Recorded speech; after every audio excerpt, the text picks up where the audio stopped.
Hello दोस्तों, मेरे YouTube channel पर आपका स्वागत है। और आज की वीडियो में हम एक जन्म कुंडली का विश्लेषण करेंगे। जन्म कुंडली की डिटेल्स हैं 2 दिसंबर 1996 और जिस समय है दोपहर के 12:30। जन्म स्थान कल्याणी, पश्चिम बंगाल है। इनकी जो जन्म कुंडली बनती है वो कुंभ लगन की बनती है। लगन में कुंभ राशि होने के कारण कुंभ लगन की इनकी कुंडली बनती है। और जो कुंभ राशि के जो गुण होते हैं, कुंभ राशि वाले जो व्यक्ति होते हैं थोड़े खुले दिमाग वाले होते हैं, दूसरों को भी अच्छे से जीने देते हैं और खुद भी अच्छे तरह से जीना जानते हैं। दूसरों के जीवन में इतनी टांग नहीं अड़ाते हैं, दूसरों के कामों में इतनी टांग नहीं अड़ाते हैं। दूसरों को फ्रीली काम करने की और दूसरों को फ्रीली जीने की इनकी सोच होती है। अच्छी सोच के होते हैं। लगन में ये राशि बहुत अच्छी मानी जाती है और ऐसे व्यक्ति की बुद्धि बहुत तेज होती है, क्योंकि पंचम भाव में बुध की राशि बनती है, जिसके कारण इनकी बुद्धि, ये जन्मजात ही बहुत तेज बुद्धिमान व्यक्ति होते हैं जितने भी कुंभ लगन के होते हैं। और ये बहुत दार्शनिक और सोचने समझने वाली, रिसर्च वाली राशि इसको बोला जाता है। ये बहुत सोच समझकर काम करते हैं और दूरगामी चीज़ों को बहुत पहले ही सोच लेते हैं, ऐसी क्षमता इनके अंदर होती है। शनि प्रधान है, कुंभ मूल त्रिकोण राशि शनि की है, जिसके कारण ये बहुत मेहनती होते हैं और जीवन में संघर्ष करके सफलता को जरूर पा लेते हैं। ये इनके जीवन की कुछ स्थिति होती है। यहाँ पर देखिए, जो शनि लग्नेश हैं वो लगन के स्वामी बनकर दूसरे भाव में गुरु की राशि में केतु के साथ बैठे हैं, जहाँ पर ये अच्छे धन का योग का निर्माण करेंगे। क्योंकि जब लगन का स्वामी धन में जाता है तो ऐसे व्यक्ति के जीवन में धन की मात्रा अधिक होती है, धन की कमी नहीं होती है। और जहाँ पर शनि बैठते हैं वहाँ की स्थिति को और अच्छा करते हैं, तो धन की स्थिति को जीवन भर अच्छा करने का काम करेंगे इनके जीवन में। यहाँ पर बैठकर शनिदेव यहाँ पर बैठकर तीसरे दृष्टि से चतुर्थ भाव को देखेंगे, जहाँ पर भूमि भवन वाहन का सुख इनको पूर्ण मात्रा में देंगे और हर भौतिक सुख से इनको संपन्न कराएंगे। 8वें घर पर दृष्टि डालेंगे तो 8वें घर से संबंधित प्रॉब्लम को कम करेंगे और 8वें इनकी आयु को बढ़ाएंगे। तो यहाँ पर ये स्थिति इनकी अच्छी दिख रही है। पंचम भाव के स्वामी की बात करते हैं। अगर हम पंचम भाव के स्वामी बनते हैं बुध, जो 11वें भाव में बैठे हैं, गुरु की राशि में गुरु के साथ बैठे हैं, तो ये भी बहुत श्रेष्ठ स्थिति है। देखिए, एक तो यहाँ पर इनकी बुद्धि बहुत तेज है, क्योंकि ये कुंभ लगन के हैं, बहुत इंटेलिजेंट व्यक्ति होते हैं, बहुत ही समझदार व्यक्ति होते हैं ऐसे।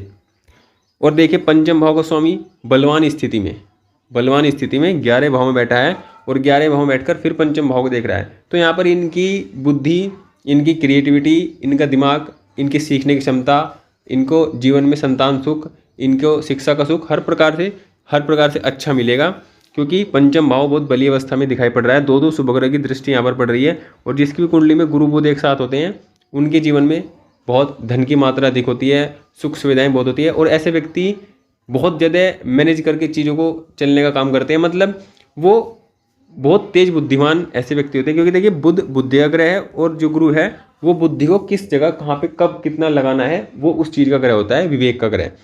तो ये सही दिमाग को सही जगह लगाने का काम करते हैं। मतलब ये बहुत इंटेलिजेंट व्यक्ति हैं जिनकी भी कुंडली है और इनको जीवन में हर प्रकार की इच्छाएं भी इनकी पूरी होंगी, हर प्रकार का सुख इनको मिलेगा, हर प्रकार का लाभ इनको मिलेगा। और अपनी बुद्धि से, अपनी ज्ञान के दम पर, अपनी बुद्धि के दम पर ये अच्छा धन भी कमा सकते हैं अच्छा, क्योंकि ज्ञान और बुद्धि और लाभ का संबंध लाभ से बन रहा है। तो ये अपनी बुद्धि से, अपनी क्रिएटिविटी से ऐसा काम भी कर जीवन में अटूट धन कमा सकते हैं, जो इनकी क्रिएटिविटी पर निर्भर हो, ज्ञान पर निर्भर हो। देखिए, यहाँ पर कुंडली में कितनी अच्छी स्थिति है। शुक्र 9वें भाव में बैठे हैं, नौमेश बनकर, तो भाग्यवादी स्थिति इनकी बनती है। भाग्य का लाभ इनको पूरा मिलेगा। भाग्य की स्थिति इनकी बहुत अच्छी यहाँ पर दिखाई पड़ रही है। शुक्र भाग्य भाव में है, तो जीवन में, क्योंकि शुक्र सभी सुखों के ग्रह होते हैं, सुख का ग्रह शुक्र होता है। और जब 9वें भाव में अपनी खुद की राशि में, तो विशेष रूप से भाग्य बली यहाँ पर इन व्यक्ति का कहा जाएगा। देखिए, सप्तम भाव के स्वामी बनते सूर्य, जो 10वें भाव में बैठे हैं, तो इनका जीवन में वैवाहिक जीवन की स्थिति भी इनकी ठीक है। विवाह के बाद इनके कार्य क्षेत्र में विशेष उन्नति होगी और इनके जीवन में मान सम्मान, धन की स्थिति विवाह के बाद अच्छी होगी। इनकी कुंडली में देखिए, ये मांगलिक हैं, तो जब भी विवाह करें तो थोड़ा कुंडली मिलाकर, थोड़ा कुंडली देखकर तब स्थिति में विवाह करें, क्योंकि मांगलिक कुंडली में वैवाहिक समस्या बनी रहती है। इनकी कुंडली में एक धन और योग यहाँ पर आया है, चंद्रमंगल का लक्ष्मी योग 7वें भाव में है, तो ये जीवन में व्यापार करें तो बहुत पैसा कमाएंगे। और इस चंद्रमंगल के लक्ष्मी योग में, व्यापार के योग पर देखिए, यहाँ पर गुरु की दृष्टि भी पड़ रही है, जो इनको जीवन में अटूट धन देने का काम कर रही है। शुक्र तीसरे भाव को देख रहे हैं तो जीवन में यात्राएं भी होंगी, जीवन में घूमने फिरने का काम भी होगा और जीवन में हर प्रकार की यात्राएं, हर प्रकार का सुख मिलेगा, छोटे भाई बहनों का भी सुख मिलेगा। तो यहाँ पर देखकर कहा जा सकता है कि कुंडली बहुत अच्छी है। यहाँ पर एक स्थिति की मांगलिक है और कुंडली मिलाकर विवाह करें तो श्रेष्ठ स्थिति जीवन की रहेगी और जीवन में श्रेष्ठ धन ये कमावेंगे। श्रेष्ठ धन क्या, श्रेष्ठ जीवन जीने का इनकी स्थिति यहाँ पर दिखाई पड़ती है। राहु भी यहाँ पर उच्च राशि में, देखिए अष्टम में राहु वाला व्यक्ति बहुत तीव्र बुद्धि का, बहुत तेज षड्यंत्र वाला दिमाग इनका होता है। राजनीति डिप्लोमेट होते हैं, हर चीज़ को बहुत सोच समझकर बारीकी से देखकर बोलते हैं, मतलब बोलने की कला इनके अंदर बहुत श्रेष्ठ होती है। दूसरे भाव में केतु उच्च राशि में, यहाँ पर ये धन की स्थिति को और अच्छा कर रहे हैं, विशेष धन योग इनकी कुंडली में बने हुए हैं। तो ये स्थिति इनकी है और जीवन में इनका जो स्थिति है वो अच्छी है। ओवरऑल इनकी लाइफ हम कह सकते हैं कुंडली के अनुसार इनकी अच्छी लाइफ है। तो इनके जो सवाल हैं कुंडली के आधार पर, इनका सवाल है कि इनका वैवाहिक जीवन कैसा होगा।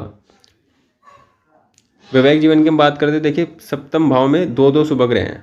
अब देखिए सप्तम भाव में दो शुभ ग्रह, तो दो शुभ ग्रह नहीं, एक शुभ ग्रह है, एक पापक ग्रह है। देखिए अगर मैं शुभ ग्रह की बात करूँ तो सूर्य से 1 2 3 घर बाद ही यहाँ पर चंद्रमा बैठे हुए हैं, तो ये चंद्रमा पापक श्रेणी में आएंगे और ये चंद्रमा जो है छठे भाव के स्वामी बनकर सप्तम में है। तो मतलब छठा भाव का स्वामी का मतलब छठा भाव है प्रॉब्लम्स, समस्या, और वो जाकर बैठ गया सप्तम भाव में। तो आपके जीवन में प्रॉब्लम, समस्याएं वैवाहिक जीवन में रहेंगी। ये इस बात की दिखाता है कि देखिए ये प्रॉब्लम है और प्रॉब्लम चलेगी सप्तम भाव में, तो सप्तम भाव में वैवाहिक जीवन में आपकी प्रॉब्लम रहेगी, वैवाहिक जीवन में समस्या आपको मिलेगी। यहाँ पर देखिए जो दसम भाव के स्वामी भी यहाँ पर आकर बैठ गए हैं, तो अब दसम भाव के स्वामी यहाँ पर आकर बैठ गए हैं तो इसका मतलब कि जो प्रॉब्लम रहेगी वैवाहिक जीवन में वो कार्यक्षेत्र को लेकर रहेंगी। कार्यक्षेत्र से मतलब कार्यक्षेत्र उन प्रॉब्लम का कारण बनेगा जो इनके वैवाहिक जीवन में प्रॉब्लम रहेंगी, ये यहाँ पर दिखाई पड़ता है।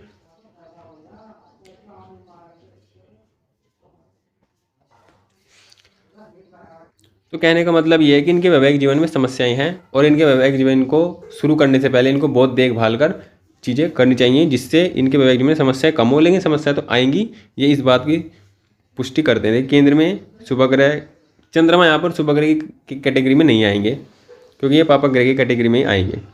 तो सप्तम भाव में थोड़ी इनकी समस्या यहाँ पर बनी हुई है। और देखिए मंगल भी देख रही हैं सप्तम भाव को, क्यों 10वें से बनकर देख रहे हैं, तो अच्छा है, व्यक्ति उत्साहित रहता है जीवन में कार्य करने के लिए और जीवन में प्रत्येक कार्य को अंत तक करता है, जीवन में दृढ़ निश्चय होता है ऐसा व्यक्ति। और चंद्रमा सप्तम भाव में है तो ऐसे व्यक्ति का जीवन साथी देखिए खूबसूरत हो सकता है, दिखने में सुंदर हो सकता है। और सप्तम दसम का स्वामी अगर सप्तम में है तो ऐसे व्यक्ति का जीवन साथी कारोबार वाला हो सकता है, व्यापार वाला हो सकता है, मतलब जिनका व्यापार हो, कारोबार हो। और दसम भाव में देखिए जो सप्तम का स्वामी है वो दसम में है, मित्र राशि में है, तो यहाँ पर ये भी है कि जो जीवन साथी होगा वो अच्छे परिवार से होगा, अच्छे खानदान से होगा और समाज में मान सम्मान धन वाला व्यक्ति होगा। इनके वैवाहिक जीवन की स्थिति हम नौमांश में भी देखते हैं। लेकिन नौमांश में देखते हैं तो ये सप्तम के स्वामी हैं और सप्तम के स्वामी चले गए छठे भाव में। देखिए यहाँ पर भी ये समस्या है, मतलब लगन कुंडली में छठे का स्वामी सप्तम में है और नौमांश कुंडली में सप्तम का स्वामी छठे में है। तो यहाँ पर ये दिखाई पड़ता है कि वैवाहिक जीवन में समस्याएं हैं और वैवाहिक जीवन में समस्याएं हेल्थ को लेकर भी हो सकती हैं और प्रोफेशन को लेकर भी हो सकती हैं। यहाँ पर देखिए आपके जो नौमांश शुरू होता है वो 3 नंबर से शुरू होता है और जो लगन कुंडली है उसमें 3 नंबर यहाँ पर है। तो इसका मतलब आपकी संतान के बाद आपका जीवन बहुत अच्छा होगा। आपके जीवन की जो भाग्य की स्थिति है, क्योंकि नौमांश भाग्य का स्थिति को दिखाता है और जब ये 3 नंबर से मतलब पंचमे से शुरू होता है, पंचम भाव से शुरू होता है, तो ये जीवन में भाग्योदय की स्थिति संतान के बाद देखा, संतान विशेष भाग्योदय व्यक्ति का होता है और जो संतान होती है विशेष आपके लिए लक्की होती है। देखिए शुक्र भी यहाँ पर अच्छी अवस्था में, लगन कुंडली भी अच्छी में, यहाँ भी अच्छी अवस्था में है, तो शुक्र आपके लिए बहुत श्रेष्ठ ग्रह इस कुंडली में बन गया है। और शनि भी यहाँ पर कोई खराब नहीं है, ये भी अच्छी स्थिति में यहाँ पर बैठे हुए हैं। तो कुल मिलाकर ये है कि देखिए आपकी जीवन में वैवाहिक जीवन में समस्याएं आपकी रहेंगी, उनको आपको टैकल करना होगा, उनको आपको बहुत सीरियसली लेकर चलना होगा। आपको पहले अपना मन प्रिपेयर करना होगा कि आपके जीवन में समस्याएं हैं, तो उन समस्याओं से भागना नहीं है, उन समस्याओं से मुकाबला करना है। उन समस्याओं से मुकाबला कर कर आप जीवन में श्रेष्ठ सफलताएं अर्जित करोगे, जीवन में श्रेष्ठ कार्य करोगे, क्योंकि आपकी कुंडली बहुत श्रेष्ठ कुंडली है, बहुत अच्छे अच्छे कॉम्बिनेशन आपकी कुंडली में बने हुए हैं। इनका एक सवाल हो रहा है कि क्या इनको राजनीति में जाना चाहिए नहीं जाना चाहिए, ये जानना चाहते हैं। देखिए, राजनीति में जाने के लिए आज के समय में व्यक्ति के अंदर अच्छी बोलने की कला, अच्छी डिप्लोमेटिक माइंड होना चाहिए। देखिए, ये राहु हैं, इस काम को बहुत अच्छे से कर रहे हैं, अच्छी बोलने की कला, डिप्लोमेटिक बोलने की कला ये दे रही हैं। यहाँ पर ये जो कॉम्बिनेशन है ये भी बहुत डिप्लोमेटिक बोलने की कला को देता है। तो अगर हम राजनीति की बात करते हैं, देखिए शनि आपकी कुंडली में खुद बहुत कारक स्थिति में लग्नेश हैं, तो आपके अंदर ये गुण विराजमान है कि आप बहुत मतलब आप जन्मजात ही राजनीति कारक हैं, जन्मजात ही डिप्लोमेट हैं, ये स्थिति आपकी है। लेकिन आपके जो लग्नेश चले गए वो गुरु की राशि में गए हैं, तो थोड़ा आप पर गुरु का प्रभाव भी रहेगा, आपके व्यक्तित्व पर गुरु का प्रभाव भी यहाँ पर देखने को मिलेगा। लेकिन कुल मिलाकर ये है कि आपके सूर्य दशम भाव में है, तो आपका जो कार्य क्षेत्र है, आपका जो जीवन है, वो अगर आप कार्य क्षेत्र में जाते हैं, सूर्य से संबंधित काम, सरकार से संबंधित काम, सरकार से जुड़कर काम, सरकार के लिए काम आप कर सकते हैं। उसमें आप जाकर श्रेष्ठ सफलताएं अर्जित करोगे या अपने जीवन में ऊंचाइयां पाओगे। तो राजनीति में आप जा सकते हो। और देखिए, शनि आपके लगने से हैं, तो आप राजनीति में जाओगे तो इसका मतलब ये है कि आपको बहुत टाइम लगेगा, बहुत स्टेप बाय स्टेप आपकी ग्रोथ होगी। यही आपको अपने दिमाग में लेकर चलना है। ये नहीं कि आपने आज कदम रखा और कल आप बहुत अच्छे पद पर चले गए, ऐसा नहीं होगा। आपको बहुत काम करना होगा, बहुत समय, लंबे समय तक काम करना होगा, और काम कर कर आप अच्छे पद पर चले जरूर जाओगे। ये यहाँ पर इस बात की सूचना सूर्य भी देते हैं, शुक्र भी देते हैं, गुरु बुध भी देते हैं, तो इसमें कोई समस्या नहीं है। धन आपकी कुंडली में बहुत अच्छी स्थिति में, लाभ भाव में ग्रह हैं, धन भाव में ग्रह हैं, तो धन की स्थिति में कोई समस्या नहीं है, आपके जीवन में है। देखिए, अगर हम इनकी कुंडली की बात करते हैं तो इनको वर्तमान में सूर्य की दशा चल रही है और सूर्य में शनि का अंतर चल रहा है। देखिए, सूर्य में शनि का अंतर कोई विशेष लाभदायक नहीं होता है, विशेष फल देने वाला नहीं होता है। और देखिए, इस कुंडली में सूर्य मारक स्थिति में होते हैं, लग्नेश के अति शत्रु होते हैं, लेकिन वो अपने कारक भाव में, दिग्बली भाव में बैठे हैं, तो वे कार्य क्षेत्र से संबंधित कुछ रिजल्ट आपको देंगे, लेकिन विशेष कोई अच्छा फल आपको सूर्य देने वाले नहीं है, क्योंकि कुंभ लग्न में सूर्य कोई विशेष फल देने वाले नहीं होते हैं। और आपको जो ये दशा रहेगी 2026 तक रहेगी। देखिए, उसके बाद आपको दशा शुरू होगी चंद्रमा की। चंद्रमा में आपके सस्टेज हैं, तो सस्टेज भी आपके जीवन में प्रॉब्लम्स देंगे, समस्याएं देंगे, और आपके जीवन में समस्याओं को देने का काम करेंगे। हालांकि आपका खुद का व्यक्तित्व, आपका खुद का भाग्य बहुत मजबूत है, आपका खुद का लाभ, खुद का धन बहुत मजबूत है, लेकिन फिर भी जब दशा विपरीत रहेगी तो जीवन में परेशानियां जरूर बनेगी, उन परेशानियों से भी आपको लड़ना होगा। उसके बाद आपको मंगल की दशा चलेगी। देखिए, मंगल भी इस कुंडली में कारक ग्रह नहीं होते हैं, क्योंकि वो स्ट्रगल कराएंगे, प्रॉब्लम देंगे, और बाद में फिर आपको कार्य क्षेत्र देंगे, अच्छा देंगे, और आपके जीवन में व्यापार की स्थिति को बनाएंगे। तो यहाँ पर देखिए, जो हम दशाएं अगर देखते हैं तो सूर्य की दशा है, चंद्रमा की दशा है, मंगल की दशा है, तो ये कारक ग्रहों की दशा नहीं है, जिस कारण इतनी मजबूत कुंडली होने के बावजूद भी जीवन में उतना श्रेष्ठ आप जीवन नहीं देख पाएंगे, उतना श्रेष्ठ आपको नहीं मिल पाएगा जितना आपको बताया जाएगा कि आपकी कुंडली बहुत श्रेष्ठ है, जीवन में इतना धन है, इतना सब कुछ है सब कुछ, लेकिन दशा के अकॉर्डिंग हम देखते हैं तो उसकी जो मिलने की मात्रा है वो कम हो जाती है। उसके बाद आपके जीवन में जब राहु की दशा आएगी तो राहु आपको बहुत धन देंगे, बहुत श्रेष्ठ देंगे। अगर आप अभी से, जैसे आप कहना चाह रहे हैं कि राजनीति में जाना चाहें, तो आपको जब तक राजनीति में जाने के लिए काम करना पड़ेगा, संघर्ष करना पड़ेगा, अपनी मेहनत करनी पड़ेगी। और जैसे ही राहु आएंगे तो राहु आपको बहुत मतलब आकस्मिक जो ऊंचाइयाँ होती हैं, आकस्मिक जो जीवन में फेम मिलना होता है, नाम प्रसिद्धि मिलनी होती है, वो आपको मिलेगी, लेकिन तब जाकर मिलेगी, क्योंकि राहु बहुत श्रेष्ठ स्थिति में बैठे हुए हैं और आपको जीवन में अच्छी स्थिति में ये पहुँचा कर रहेंगे। लेकिन राहु तक आने के लिए आपको चंद्रमा की दशा, मंगल की दशा ये गुजरनी होगी, और इनमें आपको समस्या रहेंगी, इनमें प्रॉब्लम रहेंगी। तो उनसे आपको घबराना नहीं है, उनसे भागना नहीं है, क्योंकि आपका आने वाला जीवन बहुत श्रेष्ठ है, बहुत अच्छी स्थिति आपके जीवन की है। अगर हम कुल मिला करें तो आपके खुद की जो आपको प्रारब्ध से मिला है वो भी बहुत अच्छा मिला है, प्रारब्ध से आपको भाग्य बहुत अच्छा मिला है, लाभ अच्छा मिला है, सम्मान ही मिला है, तो ये सब आपके पास रहेंगी, चाहे आपकी दशा खराब हो, अनुकूल ना हो, ये आपके पास रहेंगी। लेकिन इनके साथ आपके साथ प्रॉब्लम्स बहुत रहेंगी, जिनके कारण इन चीज़ों का आपको लाभ कम मिल पाएगा। ये स्थिति यहाँ पर बनती है। उपाय के तौर पर आप कर सकते हैं, आप एक ओपल रतन धारण कर सकते हैं, आपके लिए बहुत श्रेष्ठ रहेगा, बहुत अच्छी स्थिति आपके लिए इसकी रहेगी। ओपल रतन आप धारण कर सकते हैं, ओपल रतन आप धारण कीजिए, और आप अपने जीवन में ग्रीन कलर का जितना यूज़ कर सकते हैं उतना कीजिए, वाइट कलर का जितने कर सकते हैं। ब्लैक कलर भी आपके लिए श्रेष्ठ है, ब्लैक कलर भी आपके लिए खराब नहीं है। और देखिए, आप अपने जीवन में ये नियम बनाइए कि आप प्रत्येक बुधवार मंदिर जाएं, प्रत्येक बुधवार आप गणेश जी की पूजा करें। जितनी आप गणेश जी की पूजा करेंगे उतना आपके जीवन की जो स्थिति है वो बढ़िया रहेगी, अच्छी रहेगी।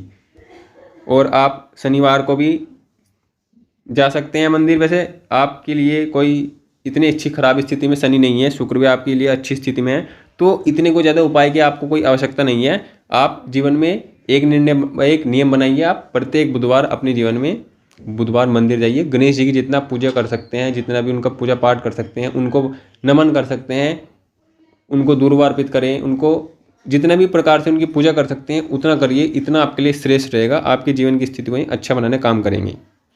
और आपके जीवन में धन धान्य की स्थिति अच्छी बनी रहे, लाभ अच्छा बना रहे, तो आप अपने जीवन में केसर का तिलक या हल्दी का तिलक अपने माथे पर गुरुवार को तो जरूर लगाएं, लेकिन प्रतिदिन लगाएं तो भी श्रेष्ठ रहेगा, अच्छा रहेगा।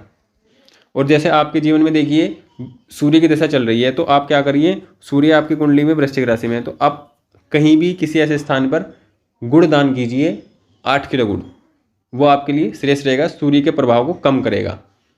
और प्रत्येक सोमवार को आप गाय को गुड़ मतलब रोटी पर गुड़ रखकर उस गाय को दीजिए, प्रत्येक रविवार को शाम को।